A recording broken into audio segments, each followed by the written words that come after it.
हो जाएगा high jump. ये 3 चीज पे आपका जो है मेरिट बनेगा। 5 नंबर का गोला फेंक होगा, 5 नंबर का लॉन्ग जंप और 5 नंबर का हाई जंप हो जाएगा। 5-5 नंबर मतलब फुल मार्क्स आपका जो है फुल मार्क्स होना चाहिए 15 नंबर। ये पहली बार आप लोग ऐसा बहाली देखे होंगे, इसमें आपका 15 नंबर पे मेरिट बनता है। 15 नंबर में लाना है कितना, तो आप जितना ज्यादा जो लाएंगे प्राथमिकता के आधार पर जो। नमस्कार दोस्तों, आज मैं बात करने वाला हूं बिहार होमगार्ड की जो 15,000 प्लस पदों पे बहाली आई हुई है, इसके बारे में हम बात करने वाला हूं। यह एक ऐसा भर्ती है जिससे सभी लोग संतुष्ट है, चाहे वह बाहर कमाने गए होंगे पढ़ लिख करके, जो नए नए समय में युवा जो बाहर कमाने गए होंगे उन लोगों के लिए यह भर्ती भी बहुत इंपॉर्टेंट रहने वाला है। क्योंकि इसमें आप यदि जब पढ़ाई छोड़े हुए हैं, आप फिजिकल बेस्ड कोई काम भी कर रहे हैं, तो आपका फिजिकल से एक तरह समझिए मजबूत है और आप इसमें आसानी से टेस्ट दे करके अपने भाग को आजमा सकते हैं। तो एक ऐसा भर्ती है जिससे सभी लोग खुश है।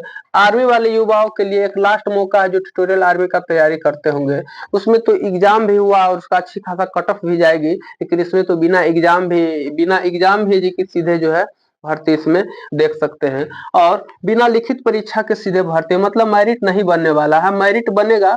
आप इसमें यह भी जानकर हैरान हो जाइएगा कि फिजिकल पर तो है लेकिन दौड़ में इसका उतना ज्यादा वैल्यू नहीं है। तो मेरिट जब दौड़ है ये नहीं है तो किस पे मेरिट बनेगा, उन सब जानकारी आपको इस वीडियो में मिल जाएगा।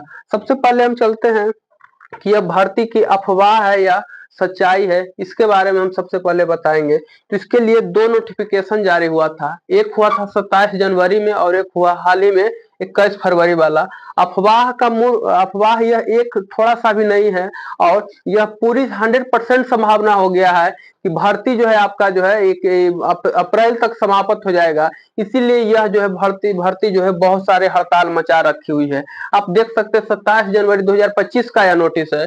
इसमें यह लिखा गया पत्र जो लिखा गया है भर्ती कराने के लिए सरकार के द्वारा जो है डायरेक्ट डीएम को लिखा गया पत्र है, जिलाधिकारी को डायरेक्ट जो है डीएम का पत्र लिखा गया है, वो आप इसमें देख सकते हैं। जिसमें 15,000 प्लस पदों पे पत्रांक संख्या सब दिया हुआ, उसका जो है सरकार का कुछ ऑफिशियल पत्रांक संख्या तक ज्ञापन संख्या, उसके माध्यम से इसमें यह पूरी बताया गया है। हम पढ़ करके एक बार बता देते हैं। गृह रक्षकों के स्वच्छ नामांकन हेतु, मतलब पूरी साफ सुथरा से जो है गृह रक्षक बोला गया है, मतलब गृह रक्षक मतलब होम गार्ड, रक्षक मतलब गार्ड होता है और घर के रक्षक को बोला जाता है गृह, तो गृह गृह रक्षक बोला जाता है। तो गृह रक्षकों के स्वच्छ नामांकन हेतु राज्य सरकार द्वारा उपलब्ध कराए गए 15,000 प्लस पदों के लिए रोस्टेंट क्लियर्स कराने के संबंध में पत्र है। पत्र जब आप लिखते होंगे तो उसमें विषय लिखा था, उसी विषय में दिया गया है कि नामांकन कराने हेतु 15,000 प्लस पदों पे भर्ती कराने हेतु जो है यह पत्र दिया गया है। निर्देशानुसार उपयुक्त विषय के संदर्भ में कहना है कि गृह विभाग बिहार पटना का पत्रांक इतना द्वारा बिहार राज्य में गृह रक्षकों के स्वच्छ नामांकन हेतु 15,000 उपलब्ध कराए गए हैं, जिसके प्रति संलग्न कार्रवाई भेजी जा रही है। मुख्यालय स्तर से विज्ञापन प्रकाश की कार्रवाई की जा रही है, शीघ्र ही ज्ञापन प्रकाशित किया जाएगा। गृह रक्षकों के स्वच्छ नामांकन कराई जाएगी और प्राथमिकता के आधार पर, प्राथमिकता बोले तो मेरिट के आधार पर, मेरिट के आधार पर जो है आपका जो है फाइनली चयन होगा इसमें। अतः आपसे अपेक्षित है कि राज्य सरकार द्वारा उपलब्ध कराए गए पदों के लिए रिस्ट्रेंट क्लियरेंस की कार्रवाई की उच्च प्राथमिकता के आधार पर 1 सप्ताह के अंदर करा लें। मतलब 1 सप्ताह के अंदर आपको कैसे कैसे काम करना है, उस सभी जानकारी हमको फटाफट दीजिए और उस पर जो आगे काम करिए, ये बताया गया है।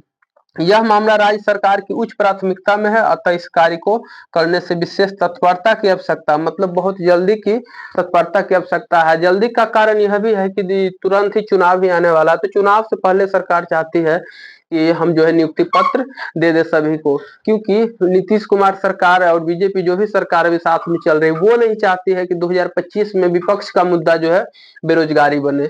तो इसी के चलते जो है इसमें तत्परता इतना फास्ट दिखाया गया है और उसे जो है अप्रैल के समाप्त होने तक ही दूसरे नोटिस में बताएंगे कि भर्ती को बोला है कि समाप्त कर दिया जाए।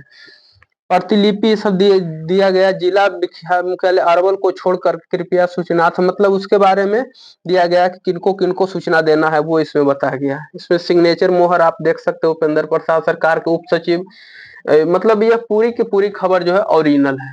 15,000 पदों पे जो है बहाली कराने के अनुरूप है। उसमें पद दिखा देते हैं कि किस जिला में कितना पद अभी आया नहीं है, लेकिन संभावना किसमें कितना जो है बन रहा है वो आप देख सकते हैं।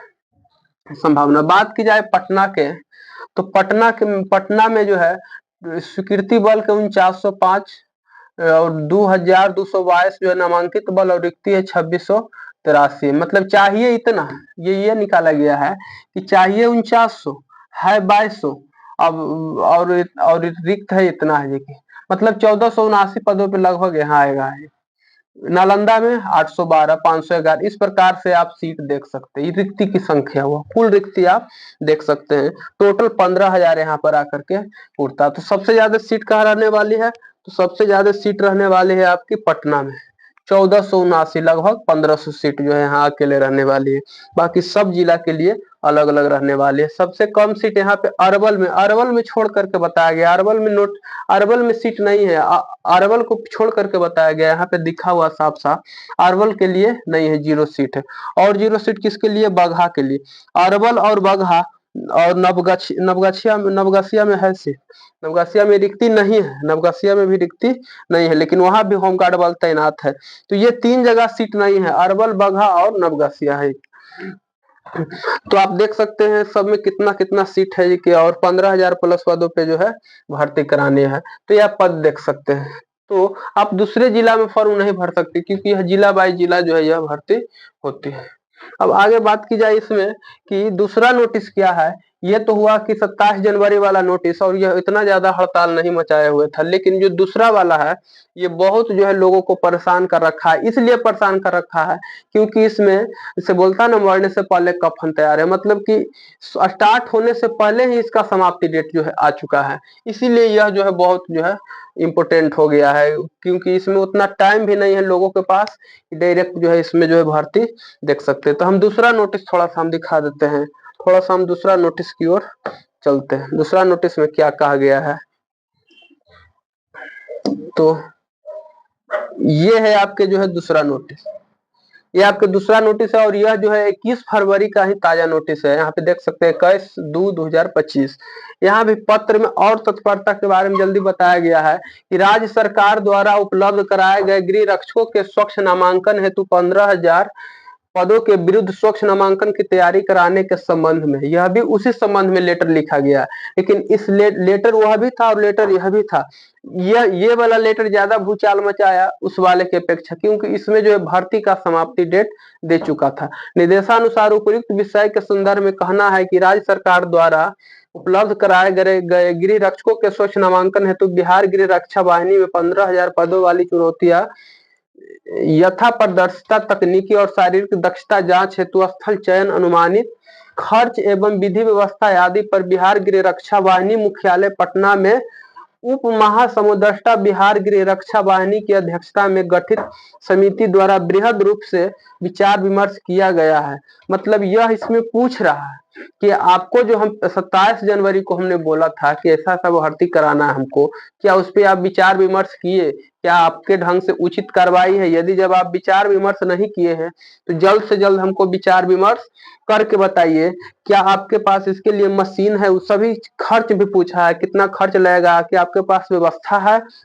नहीं व्यवस्था तो आप कंपनी से ज्वाइन करके हमको बताइए कि नहीं कोई कंपनी के आप के थ्रू आप ज्वाइन कर सकते हैं। जो भी खर्च होगा वो सरकार देखने के लिए तैयार है, लेकिन यह भर्ती को तुरंत से तुरंत कराया जाए। यही इसमें हम पूरा पढ़ा है, वही इसमें बताया गया। राज्य के सभी जिला स्तर पर गृह रक्षकों का स्वच्छ नामांकन हेतु 30 अप्रैल तक समाप्त करने की ये वाला जो है यही जो है मूल कारण है यहाँ के तबाही का। इतना जो भूचाल मचाया हुआ इसका मूल कारण यही है कि 30 अप्रैल 2025 तक समाप्त हो जाना चाहिए। अब सोचिए, अभी स्टार्ट भी नहीं हुआ, फॉर्म भी नहीं आया, बढ़िया ढंग से क्लियर भी नहीं हुआ है कि 10th पर होगा या 12th पर होगा, और इसका जो है एंडिंग डेट आ गया है। तो फिक्स है कि अब इतना ही समय में, हल्का आगे भी जा सकता है लेकिन इतना ही समय तक आर पार हो सकती है। शारीरिक दक्षता के आधार पर बताया गया है कि कौन कौन चीज इसमें जो है सावधानी बरतनी चाहिए। उसमें सावधानी में दिया हुआ है, यहाँ पे आप देख सकते हैं सावधानी में, biometric data and photo capture of the candidate. Biometric होगा जो भी काम होगा, मतलब टोटल प्रोसेस जो है बिहार पुलिस की तरह, मतलब पारदर्शिता की कोई कमी नहीं सरकार अपने तरफ से छोड़ी है। बायोमेट्रिक होगी, सीसीटीवी लाइव रिकॉर्डिंग की व्यवस्था होगा, RFID बैसेड होगा, ये दौड़ के लिए होगा, मतलब जो चिप लगाया जाता है। डिजिटल पीएसटी फिजिकल स्टैंडर्ड जो भी होगा फीता से नहीं होगा, सब मशीन के द्वारा होगा। मेजरमेंट ऊंचाई मतलब हर एक चीज जो है नए ढंग से कराया जाएगा, पुराने तरीका से नहीं कराया जाएगा। आधुनिक तकनीकी के आधार पर आप पूरा इसमें पढ़ सकते हैं, नोटिस हम जो है लिंक में लगा देंगे इसे।